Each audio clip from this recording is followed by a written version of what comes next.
obvious meanings. And some of you are probably better at trying to figure out hidden meanings. Those are not better or worse. But the reason why Jesus taught in parables is because they had many different meanings. So this is a parable called the parable of the Good Samaritan.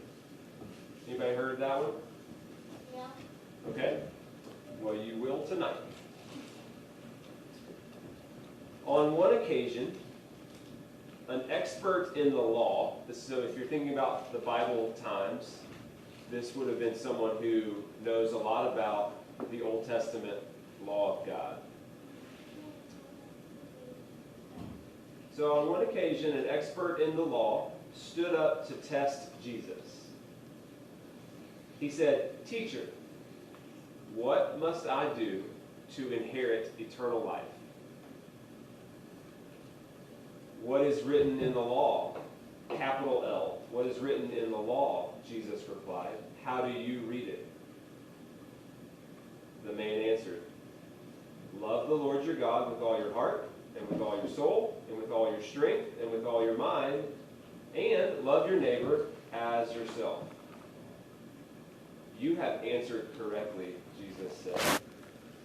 "Do this, and you will live." But the man wanted to justify himself.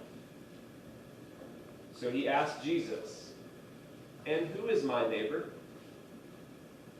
In reply, Jesus said this parable. A man was going down from Jerusalem to Jericho. He was attacked by robbers. They stripped him of his clothes, they beat him, and they went away, leaving him half dead in a ditch. A priest happened to be going down the same road, and when he saw the man, he passed by on the other side.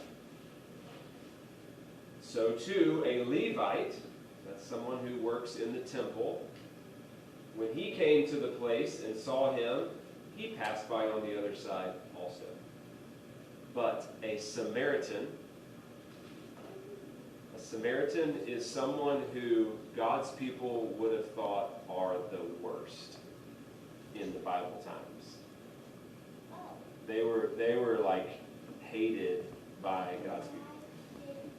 So Jesus is telling a story. It's a parable. It's not a real story. It's just a parable. But he says, "But a Samaritan, as he was traveling by, came to where the man was, and when he saw him, he took pity on him. He went to him. He bandaged his wounds, pouring on oil and wine. Then he put the man on his own donkey, brought him to an inn, and took care of him. The next day he took out money, and he gave money to the innkeeper and said, 'Look after him, and when I return, I will reimburse you for any expense that you may have.'" Jesus finished the story and said, "Which of these three do you think was a neighbor to the man who fell into the hands of robbers?" The expert of the law replied, this isn't in the Bible, but he probably said, "That's easy. The one who had mercy on him." And Jesus said, "Go and do likewise." Go and do the same. All right? So, parables have a surface level meaning and they have a deeper meaning. So let's start with just this surface level meaning. What was Jesus trying to teach in this parable? He was trying to teach the disciples how to go, tell the disciples how to run Christ and tell people about Christ and work of God. Yes. Absolutely. He was trying to teach it. He was trying to teach the man to hire people and never just walk past the person that's there. That is exactly right. Anybody want to add to that? I think he was also saying, like, teaching that everybody was his